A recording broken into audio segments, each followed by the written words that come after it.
Lesson 4. The Meek Rules. Matthew 5:5. Blessed are the meek, for they will inherit the earth. Have you ever been bullied? Chances are, someone picked on you and teased you often. Our experiences of being bullied when we were young must have led us to see power in different light. Most likely, we were made to believe that power is best demonstrated by being cut above the rest. The strongest, the wisest, and the boldest are the ones that reign supreme. But in the eyes of God, that is not really the case. Believe it or not, but God sees those who are humble and meek as most worthy of ruling over others. God's eyes see the lowly as most qualified to lead others. Jesus made a striking statement when he said that the meek shall inherit the earth. Anybody who is considered here of all the earth is definitely happy or blessed. But it is unlikely for most of us to think that the meek is the rightful owner of all the earth. In a time when people equate success with status, rank, or position, it seems that meekness is the last quality you would look for someone who is great. That someone who is meek, the only one who is truly happy, and is guaranteed to inherit the earth. Let us take time to consider what this value is all about. To be meek is to have a great sense of security. A person who is truly meek has the security that is brought about by recognizing God as the absolute source of power.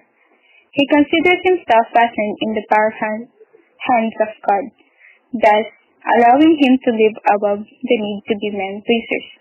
He doesn't mind if others get ahead of him, for he knows that with his life in the hands of God, he will not run out of anything good. There is the certainty that God can cause him to prosper. To be meek is to be able to constrain oneself.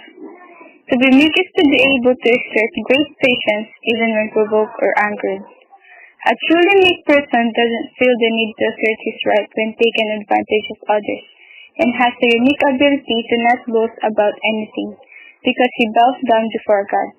He can stand up against any insult or injuries hurled against him. When hurt or slighted, he doesn't feel the need for revenge, because of the firm belief that God will vindicate him at the proper time. To be meek is to have a humble assessment of oneself. If you are truly meek, you will not feel any compulsion to think highly of yourself. You can live with the fact that others are better than you in many ways.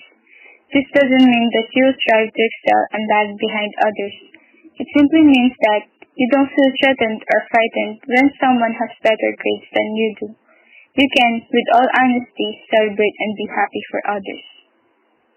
A person who walks the path of humility or meekness shall be rewarded by no less than God himself of the following.